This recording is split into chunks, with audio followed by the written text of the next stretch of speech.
ನಮಸ್ಕಾರ ಸ್ನೇಹಿತರೆ, ನಾನು ನಿಮ್ಮ ಪ್ರೀತಿಯ ರಾಜಧಾರಿ ಶ್ರೀನಿವಾಸ್. ನೀವು ನೋಡ್ತಿದ್ದೀರಿ ರಾಜಧಾರಿ ಟಿವಿ.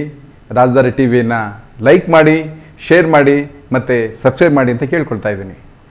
ಬನ್ನಿ ಸ್ನೇಹಿತರೆ, ಇವತ್ತಿನ ವಿಚಾರವನ್ನು ನಾನು ನಿಮ್ಮ ಮುಂದೆ ಪ್ರಸ್ತಾಪ ಪಡೋದಕ್ಕೆ ಇಷ್ಟಪಡ್ತೇನೆ. ಇವತ್ತು CET ಅವಾಂತರ. ಲಕ್ಷಾಂತರ ಜನ ವಿದ್ಯಾರ್ಥಿಗಳು ತಮ್ಮ ಭವಿಷ್ಯಕ್ಕೋಸ್ಕರ, ಮುಂದಿನ ತನ್ನ ಓದು ವ್ಯಾಸಂಗಕ್ಕೋಸ್ಕರ ಅಥವಾ ತನ್ನ ಮುಂದಿನ ಆಯ್ಕೆಗೋಸ್ಕರ CET ಎಕ್ಸಾಮ್ನ ಬರೆದಿದ್ದಾರೆ. CET ಎಕ್ಸಾಮ್ ಬರೆದಿದ್ದಾರೆ. ಆದರೆ CET ಗೊಂದಲ ಪ್ರಶ್ನೆಗಳಲ್ಲಿ, ಪ್ರಶ್ನೆ ಪತ್ರಿಕೆಗಳಲ್ಲಿ ಆಗಿರುವಂಥ ಗೊಂದಲಗಳಿದೆಯಲ್ಲ, ಇದು ಬಹುಶಃ ಹಾಗೇನೆ ವರ್ಷ ರಿಪೀಟ್ ಆಗ್ತಾ ಇದೆ. ಅನೇಕ ಪ್ರಶ್ನೆಗಳು ಪಠ್ಯೇತರ, ಔಟ್ ಆಫ್ ಸಿಲೆಬಸ್ ಅಂತೀವಲ್ಲ, ಆ ಪಠ್ಯೇತರ ಪ್ರಶ್ನೆಗಳು ಇವತ್ತು ಅವರನ್ನು ಕಾಡ್ತಾ ಇದ್ದೇವೆ. ವಿದ್ಯಾರ್ಥಿಗಳಿಗೆ ಗೊಂದಲ ಆಗಿದೆ. ತಾವು ಬಿಟ್ಟು ಬಂದಿರೋ ಆ ಪ್ರಶ್ನೆಗಳಿಗೆ ಕಳೆದೋಗೋ ತಮ್ಮ ಅಂಕಗಳಿಂದ ತಮ್ಮ ಜೀವನದ ಏರಿಳಿತ, ರ್ಯಾಂಕಿಂಗ್ನಲ್ಲಿ ವ್ಯತ್ಯಾಸ ಆಗುತ್ತೆ. ಇದಕ್ಕೆ ಯಾರು ಹೊಣೆ? ಕರ್ನಾಟಕ ಪರೀಕ್ಷಾ ಪ್ರಾಧಿಕಾರ ಏನೊಂದು ಪಟ್ಟಿಯನ್ನು ಮಾಡಿದೆ ಅಥವಾ ಏನೊಂದು ಪ್ರಶ್ನೆ ಪತ್ರಿಕೆಯನ್ನು ತಯಾರಿಸ್ತಾರೆ, ಆ ತಜ್ಞರಿಗೆ ಸ್ವಲ್ಪನಾದರೂ ಅರ್ಥ ಆಗೋದಿಲ್ವಾ? ವಿದ್ಯಾರ್ಥಿಗಳಿಗೆ ಆ ಒಂದು ಗೊಂದಲಗಳನ್ನು ಯಾಕೆ ಏರ್ಪಡಿಸ್ತಾರೆ ಇವರು? ಇವರಲ್ಲಿ ಮಾನಸಿಕ ಸ್ಥಿತಿ ಏನಾಗಿದೆ? ಇವರೇ ಔಟ್ ಆಫ್ ಸಿಲೆಬಸ್ ಆಗೋದ್ರೆ ಹೇಗೆ? ಸೊ ವಿದ್ಯಾರ್ಥಿಗಳನ್ನು ಗೊಂದಲಕ್ಕೀಡು ಮಾಡೋದಲ್ಲದೆ ಅವ್ರ ಪೋಷಕರನ್ನು ಕೂಡ ಗೊಂದಲಕ್ಕೀಡು ಮಾಡಿದ್ದಾರೆ. ಇವತ್ತು ಲಕ್ಷಾಂತರ ಮಂದಿ ಏನು ಪರೀಕ್ಷೆ ಬರೆದಿದ್ದಲ್ಲ, CET ಪರೀಕ್ಷೆ ವಿದ್ಯಾರ್ಥಿಗಳು, ಅವರಲ್ಲಿ ಬಡತನದ, ಮಧ್ಯಮ ವರ್ಗದ ಎಲ್ಲ ರೀತಿಯ ವಿದ್ಯಾರ್ಥಿಗಳಿದ್ದಾರೆ. ಬಹಳ ದೂರದ ಊರುಗಳಿಂದ ಬಂದು ಅವರೆಲ್ಲ ಪರೀಕ್ಷೆಯನ್ನು ಬರೆದಿದ್ದಾರೆ. ತಾವು ಬಹಳಷ್ಟು ವ್ಯಾಸಂಗ ಮಾಡಿ ತಮ್ಮ ಮುಂದಿನ ಭವಿಷ್ಯಕ್ಕೆ ಅಂತ ಕನಸು ಕಂಡುಕೊಂಡು ಬಂದು ಪರೀಕ್ಷೆ ಬರೆಯುವ ವಿದ್ಯಾರ್ಥಿಗಳಿಗೆ ಇವರು ಮುಂದೆ ಇಟ್ಟಿರುವಂಥ ಪ್ರಶ್ನೆ ಪತ್ರಿಕೆಗಳಲ್ಲಿರುವಂತಹ ಪ್ರಶ್ನೆಗಳೇ ಅರ್ಥ ಆಗಲಿಲ್ಲ ಅಂತಂದ್ರೆ ಅವ್ರು ಏನು ಉತ್ತರ ಬರೀತಾರೆ? ಒಂದು ಆ ಉತ್ತರಗಳಿಗೆ, ಆ ಪ್ರಶ್ನೆಗಳನ್ನೇ ಅಪರೂಪವಾಗಿ ಕಾಣ್ತಾ ಇದ್ದಾರೆ ಅವರು. ಯಾಕೆಂದ್ರೆ ಅದು ಪಠ್ಯೇತರ ಪ್ರಶ್ನೆಗಳು. ಸೊ ಒಂದು ವೇಳೆ ಈ KEA ಏನು ಕರ್ನಾಟಕ ಪರೀಕ್ಷಾ ಪ್ರಾಧಿಕಾರ ಹಾಗೊಂದು ವೇಳೆ ಕೃಪಾಂಕಗಳನ್ನು ಕೊಟ್ಬಿಟ್ರೆ ಅದು ದೊಡ್ಡ ಅನ್ಯಾಯ ಆಗ್ಬಿಡುತ್ತೆ. ಯಾಕೆ ಅಂತೀರಾ? ಅದು ಏರಿಳಿತ ಆಗ್ಬಿಡುತ್ತೆ. ಈ ಚೆನ್ನಾಗಿ ಬರೆದಿರೋನ್ಗೂ ಅಥವಾ ಕಮ್ಮಿ ಬರೆದಿರೋನ್ಗೂ ಈ ಕೃಪಾಂಕಗಳು ಸಿಕ್ಬಿಟ್ರೆ ಆ ರ್ಯಾಂಕಿಂಗ್ನಲ್ಲಿ ಇನ್ನಷ್ಟು ಗೊಂದಲಗಳಾಗುತ್ತೆ. ಸೊ ರ್ಯಾಂಕಿಂಗ್ ಮೇಲೆ ನಿಂತಿರೋದು ಈ CET ಎಕ್ಸಾಮ್. ತಾನು ಯಾವ ಒಂದು ಸಬ್ಜೆಕ್ಟ್ ಮೇಲೆ ನಿಂತ್ಕೋಬೇಕು, ಯಾವುದನ್ನು ತಗೊಳ್ಬೇಕು, ಗೌರ್ಮೆಂಟ್ ಕಾಲೇಜ್ ಸಿಗುತ್ತಾ, ಪ್ರಯಾರಿಟಿ ಬೇಸಿಸ್ ಏನು, ಈ ರೀತಿ ಎಲ್ಲ ಇರುವಾಗ ಈ ರೀತಿ ಗೊಂದಲಗಳನ್ನ, ಅರೆ ವಿದ್ಯಾರ್ಥಿಗಳೇನಾದ್ರು ತಪ್ಪು ಮಾಡಿದ್ರೆ ನೀವು ಅವ್ರಿಗೆ ದಂಡ ಹಾಕ್ತೀರಿ, ಶಿಕ್ಷೆ ಕೊಡ್ತೀರಿ.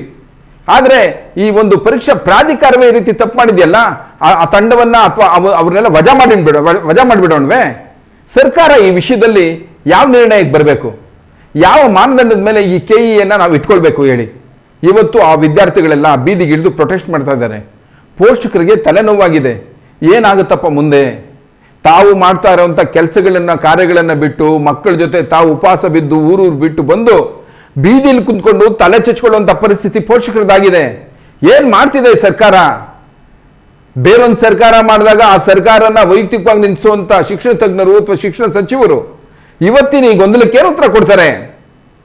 ಗೊಂದಲಗಳನ್ನ ವಿದ್ಯಾರ್ಥಿಗಳು ಮಾಡಿದಾಗ ಅದನ್ನ ಪರಿಹರಿಸುವಂಥದ್ದು ಶಿಕ್ಷಣದ ಸುಧಾರಣೆಯ ವ್ಯವಸ್ಥೆ ಆಗ್ಬೇಕಾಗಿತ್ತು.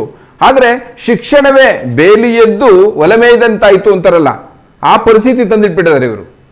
ಸೊ ಹಾಗಾಗಿ ಸರ್ಕಾರ ಈ ಮಧ್ಯೆ ಪ್ರವೇಶ ಮಾಡಿ ಪರಿಹಾರ ಏನು? ಮತ್ತೊಂದ್ಸರಿ ಪರೀಕ್ಷೆ ಮಾಡ್ತಾರಾ? ಅಥವಾ ಕೃಪಾಂಕ ಕೊಡ್ತಾರಾ? ಅಥವಾ ಅದನ್ನ ಹಾಗೆ ಸರಿದೂಗಿಸ್ಕೊಳಕ್ಕಾಗತ್ತಾ? ಇದಕ್ಕೆ ಪರಿಹಾರ ಏನು? ಕೂಡಲೇ ಈ ಪರೀಕ್ಷಾ ಪ್ರಾಧಿಕಾರ, ಕರ್ನಾಟಕ ಪರೀಕ್ಷಾ ಪ್ರಾಧಿಕಾರ ಮುಂದೆ ಬಂದು ಈ ಗೊಂದಲಗಳಿಗೆ ಪರಿಹಾರಗಳನ್ನು ಕಂಡುಕೊಳ್ಬೇಕು. ವಿದ್ಯಾರ್ಥಿಗಳಿಗೆ ಮಂದಟ್ಟು ಮಾಡಬೇಕು, ಅಥವಾ ಪೋಷಕರಿಗೆ ತಿಳುವಳಿಕೆ ಮಾಡಬೇಕು, ಅಥವಾ ಇದನ್ನು ಸರಿಸಾಗಿ ತೂಗಿಸುವಂತ ಒಂದು ಸುಸೂತ್ರವನ್ನು ತರಬೇಕು. ಇಲ್ಲದೆ ಹೋದ್ರೆ ಇದು ತುಂಬಾ ತೊಂದರೆ ಆಗುತ್ತೆ. ಅವರ ಭವಿಷ್ಯದಲ್ಲಿ ಇದೊಂದು ಆತಂಕವಾಗಿ ಅವರನ್ನು ಖಂಡಿತ ಕಾಡುತ್ತೆ. ಇದು ಒಂದು ದುಸ್ವಪ್ನ ಅಂತಾರಲ್ಲ, ಕೆಟ್ಟ ಕನಸಾಗಬಾರ್ದು. ಮತ್ತೆ ಇದು ಇಲ್ಲಿಗೆ ಕೊನೆ ಆಗಬೇಕು, ಇವತ್ತಿಗೆ ಇದು ಕೊನೆ ಆಗಬೇಕು. ಏನರ್ಥ ಇದೆ ರೀ? ಓದಿರೋರು, ಹಿರಿಯ ಜ್ಞಾನಿಗಳು, ಸಂಶೋಧಕರು ಇವರೆಲ್ಲರನ್ನು ಇಟ್ಕೊಂಡಿರುವಂತಹ ಪರೀಕ್ಷಾ ಪ್ರಾಧಿಕಾರ ಏನು ಪ್ರಶ್ನೆ ಪತ್ರಿಕೆ ರಚನೆ ಮಾಡುತ್ತೆ, ಅವ್ರಿಗೊಂದಿಷ್ಟು ತಿಳುವಳಿಕೆ ಇಲ್ವಾ? ಏನು ವಿದ್ಯಾರ್ಥಿಗಳಿಗ ಪರೀಕ್ಷೆ ಕೊಡ್ತಿರೋದು ಅಥವಾ ಮೇಧಾವಿ ಶಿಕ್ಷಕರಿಗೆ ಪರೀಕ್ಷೆ ಕೊಡ್ತಿರೋದು? ಯಾವ ಲೆವೆಲಲ್ಲಿ, ಯಾವ ಹಂತದಲ್ಲಿ ಅವ್ರು ಯೋಚನೆ ಮಾಡ್ತಾರೆ ವಿದ್ಯಾರ್ಥಿಗಳಿಗೆ ಈ ರೀತಿ ಪ್ರಶ್ನೆಗಳನ್ನು ಕೇಳಬೇಕು ಅಂತ?